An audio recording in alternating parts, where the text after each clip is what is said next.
Bugün atölyemde elimdeki eski bir sandalye bacağını kullanarak bir çekiç sapı yapmak istedim. Sapı yaparken aklıma şu soru geldi. Bir çekiç sapı için en doğru ağaç hangisi? Gerçekten hiç düşündünüz mü bunu? Ben de bu videoda çekiç sapı yapımında kullanılabilecek ağaçlardan bahsetmek istiyorum. Gürgenle başlayalım. Gürgen Anadolu'da sertliğiyle bilinir. Yoğunluğu metreküp başına 750-830 kilogram aralığındadır. Janka sertliği 8000 Newton'un üzerindedir. Burada janka değerinin ne olduğunu açıklayayım.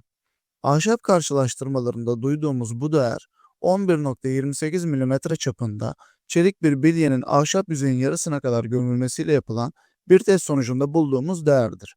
Bu işlem için gereken kuvvet Newton cinsinden ölçülür. Yani janka değeri ahşabın yüzey ezilme direncini gösterir. Buradaki önemli nokta şu ki, janka değeri çizilmeye ve ezilmeye karşı olan direnci gösterir. Taşıma kapasitesiyle birebir aynı şey değildir. Ama özellikle zemin kaplaması, masa yüzeyi, darbe alan parçalar için çok kritik bir veridir. Gürgenden devam edecek olursak, lif yapısı çok sıkıdır, gözenekleri küçüktür. Bu yüzden çivi zor girer. Vida için ön delik gerekir. Torna da ağır çalışır. Ama darbe dayanımı yüksektir. Çok sert ve aşınmaya dayanıklı olması nedeniyle tokmak, küçük çekiç sapı, dişli çark özellikle eski değirmen sistemlerinde, parke, kesme tahtası, marangoz mengene çenesi, ahşap kama, baston, hafif işler için alet sapları, tornada yapılmış silindirik parçalar, tarım aletleri üretiminde gürgen kullanılırdı.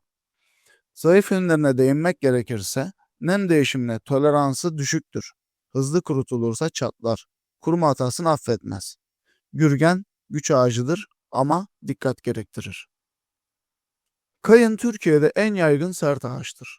Yoğunluğu metreküp başına 680-720 kilogram aralığındadır. Janka değeri 6000-6500 Newton aralığındadır. Gürgenden biraz daha yumuşaktır ama işlenebilirliği çok iyidir. Lif yapısı homojen ve düzgündür. Yüzeyi pürüzsüz çıkar. Tornaya çok uygundur. Homojen lif yapısı, iyi işlenebilirlik ve düzgün yüzey kalitesi özellikleri nedeniyle sandalye iskeleti, masa ayakları, ahşap merdiven basamağı, parke, marangoz tezgah tablası, ahşap bloklar gibi oyuncaklar, yemek kaşıkları, kontrplak, ahşap askı, barfix barı gibi jimnastik aletleri, mobilya gövdesi üretiminde kullanılır. En büyük avantajı buharla kolay bükülür ama en hassas noktası nem.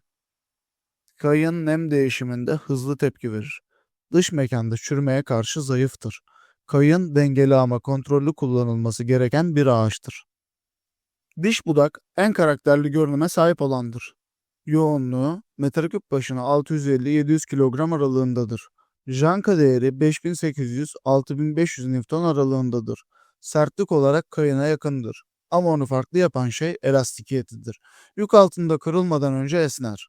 Yüksek elastikiyet, darbe dayanımı dengesi özellikleri nedeniyle balta, balyoz, çekiç, kürek sapları, beyzbol sopası, spor salonu duvar barları, ahşap klasik araçlarda direksiyon çemberi, geleneksel ok yayı gövdesi, mobilya iskeleti, parke, mızrak sapı yapımında kullanılır. Damarlı yapısı estetiktir, dekoratif işlerde çok tercih edilir. Diş budak dengeli güçtür. Nem değişimine kayın kadar hassas değildir. Ama yine de çalışır. Burada ahşabın çalışması ne demek? Bunu açmak istiyorum. Ahşap canlı bir malzemedir. Kesildikten sonra bile ortamın nemine göre genişler ve daralır. Yani ahşap nem aldığında şişer, nem kaybettiğinde büzülür. İşte bu hareketine çalışma diyoruz. Bu hareket özellikle genişlik yönündedir. Gürgen ve kayın teğetsel yönde daha fazla çalışır. Diş budak elastik olduğu için gerilimi biraz tolere eder. Bu yüzden masif tabloya sabit vida atarsanız çatlar. Hareket alanı bırakmak gerekir. Ahşap metal değildir. Hareket eder. Sertlik tek başına yeterli mi? Hayır. Sertliğe yüzey ezilme direnci diyebiliriz. Ama dayanım, elastikiyet modülü, eğilme direnci, lif yönü, nem oranı bunlarla birlikte değerlendirilir. Gürgen en serttir. Ama her zaman en iyi seçim değildir. Diş budak daha az serttir ama darbe altında daha kontrollüdür. Kayın daha yumuşaktır ama seri üretimde en pratiktir. Kurutma davranışına gelecek olursak, gürgen yavaş kurur. İç gerilim riski yüksektir. 5 santim kalınlıkta doğal kurutma 4-6 yıl aralığındayken fırın kurutma 25-40 gün aralığındadır. Hızlı kurutulursa çatlar. Uç kısımları mutlaka tutkal veya parafin ile kapatılmalı. Kayın daha hızlı kurur ama nem farkına hassastır. 5 santim kalınlıkta doğal kurutma 3-4 yıl aralığındayken fırın kurutma 15-25 gün aralığındadır. Diş budak dengeli kurur ama yanlış istifte dönebilir. 5 santim doğal kurutma 3-4 yıl aralığında, fırın kurutma 15-30 gün aralığındadır. Ağaç türünün yoğunluğu, kalınlık, iklim, istif şekli, uç kapatma yapılıp yapılmadığı, hava sirkülasyonu, kuruma süresini etkileyen faktörler arasındadır. Yanlış istif, çatlakla sonuçlanır, hızlı kurutma, iç gerilimle sonuçlanır, güneşte kurutma, eğilmeyle sonuçlanır. Mobilya için ideal nem %8-12 aralığındadır. Fırın kurusu bile ortam değişince çalışabilir. Kurutma konusu açılmışken yağmurda bırakılan kerestelerden bahsetmek istiyorum. Bu konu çok önemli. Çünkü zaten kuru diye alınan kereste bir yağmurla bütün emeği boşa çıkarabilir. Yağmurda bırakılan keresteler ne olur? Önce temel bilgi vermek istiyorum. Ahşap hidroskopiktir. Yani ortamdan nem alır ve verir. Yağmur altında kalan kereste yüzeyden su emer, nem oranı yükselir. Lifler şişer. İç dış nem farkı oluşur. Bu da gerilim demektir. Gerilim, çatlağa, dönmeye, bombeye neden olur. Peki, fırın kurusu kereste yağmurda kalırsa ne olur? %8 nem oranına sahip fırın kurusu bir kayını ele alalım. Yağmur altında kaldı. Ne olur? Yüzey nemi birkaç saatte %18-25 aralığına çıkabilir. İç kısmı hala %8'dir. Bu fark iç kısım sabit kalırken yüzey genleşmesine neden olur. Kururken yüzeyi çekmeye başlar. Sonuçta yüzey çatlakları, kılcal yarıklar, çanaklaşma meydana gelir.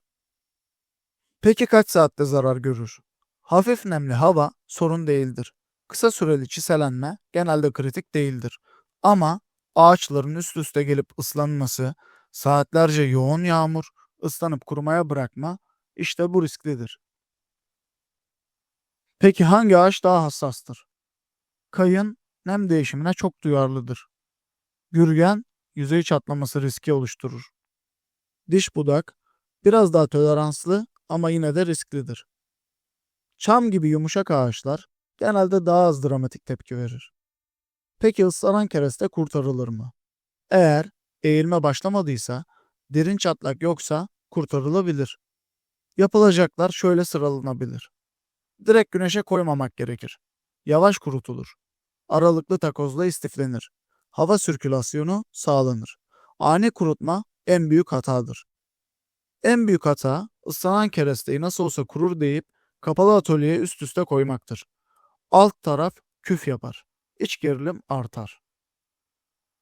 Profesyonel taraftan bakacak olursak, kereste yağmur görmemeli.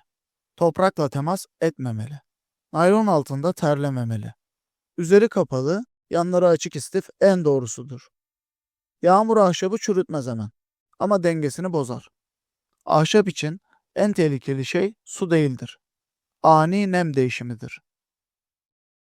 Peki anlattıklarıma göre hangi üründe hangi ağacı seçmeliyim? Düşünmeniz için 5 saniye susuyorum.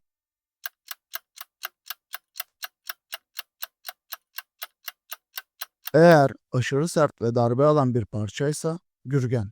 Sandalye, seri üretim, ekonomik çözümler için kayın. Elastikiyet, estetik damar, spor ekipmanları için diş budak. Seçim kullanım amacına göre yapılır.